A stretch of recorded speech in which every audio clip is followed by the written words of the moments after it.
everyone. Welcome to Collapse Astrology. Welcome back if you've been here before. My name is Hummingbird, and this video is going to be a very light version of my usual chart reading videos. It's just going to be a quick reading on the astrology of Benjamin Netanyahu in light of the ICC issuing a warrant for his arrest. So here's his natal chart here in the inner circle with the current transits on the outer circle. And the transit that most directly corresponds to the arrest warrant, I think, is Chiron here opposite his moon exactly right now.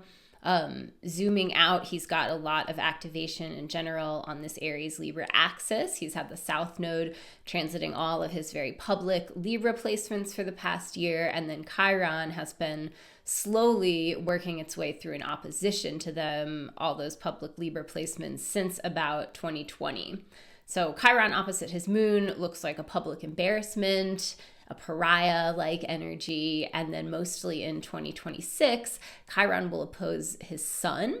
And I don't know, maybe if we're super lucky, that's the time that he will actually be arrested. I did not research Netanyahu's life at all for this, so overall this is going to be brief, but let's talk about his natal placements a little bit. You can see there's a lot of heavy Libra energy here.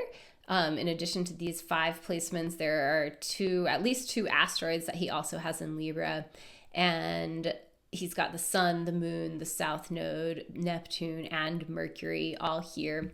His personal energy is just very Libran, and then this is a very public area of the chart, so these planets are going to be wanting to be seen, be visible, be making a public impact. Libra is known for its ability to make ugly things look pretty on the surface. It has a sharp instinct for diplomatic communication. And just to cut to the core of what I mean by this placement reminds me of how he made a public address to the people of Iran in English. When the fake country was about to attack Iran, he made an announcement about what he was going to do in English. The concept of Hasbra itself is very Libran. So yeah, I just feel like he's a very dark version of this energy, and he is also like living in a false reality. So even if he has a sharp instinct for propaganda, that instinct now is very dulled by his delusional ideology.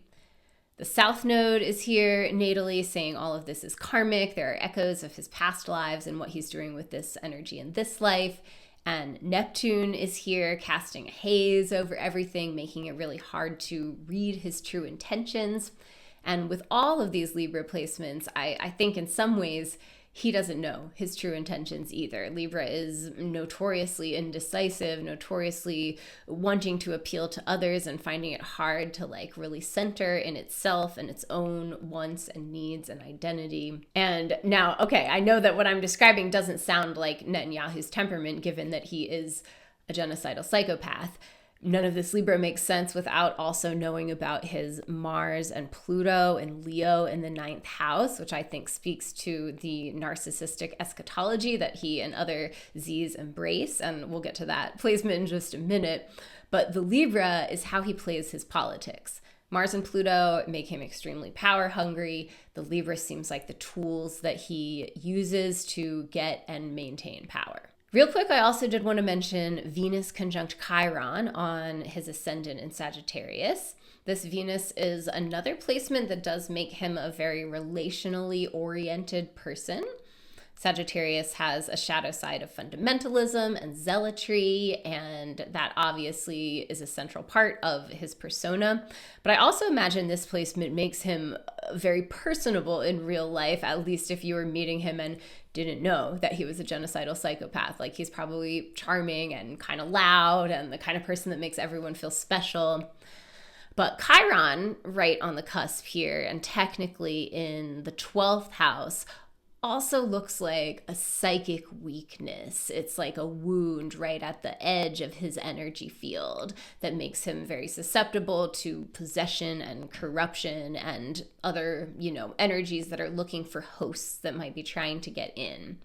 For some reason, this placement also makes me think of substance abuse, although that's not, usually you associate that with Pisces and Neptune more than anything else. It's not really a placement I would usually think as being a marker for that, but this looks like something that he doesn't really have control over. And I guess it also makes me think of like anger issues and all the Libra kind of tendency to repress itself until it breaks out, until it kind of bursts out. Yeah, he might be a dangerous person to be around sometimes. And that, of course, tracks also with Mars and Pluto in Leo in the 9th house. So these two planets, they're not exactly conjunct. They're about 9 degrees apart from each other, but still influencing each other. And overall, like I said before, I think that this placement describes the narcissistic eschatology of Zism, the chosen people, etc., etc. I say this as somebody with Jewish ancestry who was raised Jewish, so not to be perceived as anti-Semitic, but this is the reality of the ideology. And the 9th house is about philosophy, belief systems, ideology, etc. Leo, of course, has a big shadow of narcissism. Pluto is about power and war and death. And then I think this Mars for Bibi makes it personal. His Mars, his personal sense of manlyhood and willpower are wound up in the ideology. He's also got Saturn at the top of his chart, just like Kamala Harris, which I must say is an authoritarian instinct. So for the past year, since August of 2023, the South Node has been transiting all of his Libra placements. The nodes move backwards through the signs. So the South Node was first on his Sun and then his Moon, then it was his nodal return. Now it is just moving past his Mercury. And, basically this has been Netanyahu upping the ante on all of this Libra, Hasbara style manipulation of the media. And also his trying to balance competing powers around him in his government. I usually describe the South Node as like a vacuum cleaner. It kind of pulls the skin off that you're ready to shed or helps you release things that you have outgrown. And I think this speaks to the way to some of us, the propaganda is so obvious, just cartoonishly obvious. We see right through the Libra aesthetics and see the ugly thing for what it is. So the South Node maybe has pulled off one layer of this Neptunian haze. But the most crucial transit is Uranus squaring his Mars, which happened twice in 2024 and has one more peak on May 7th, 2025. So this is just a very explosive energy, and the same square was happening to his Pluto right before that. So stretching back to late 2022, this transit has been activated. I think that relates to the changes that were happening in the fake country's judiciary starting from back then, the right-wing takeover in the years leading up to Al-Aqsa flood, and the way that all of that was triggering the Z ideology, which is ultimately eschatological or apocalyptic. Very, very, very Pluto and Leo in the 9th house. So the timing of that transit does make me think that it gets worse before it gets better with him. Something explosive will come out of his Mars on that final square from Uranus. And it would be amazing if that is actually the timing of some kind of arrest, but it doesn't really have that kind of energy to me.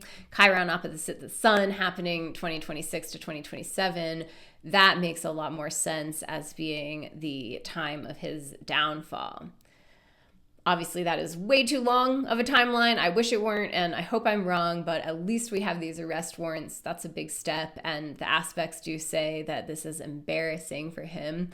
Not that he has any real shame, but maybe at this moment he's at least having a little of his delusion broken about the way that he fits in on the world stage.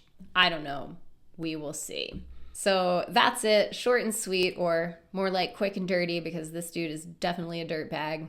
Thank you for watching. If you could give this video a like, that would be so appreciated. And also don't forget to hit subscribe, because I'm going to be back with more insightful astropolitical analysis and more doomer predictions about the future. Thanks for being along for the ride, everyone. Peace.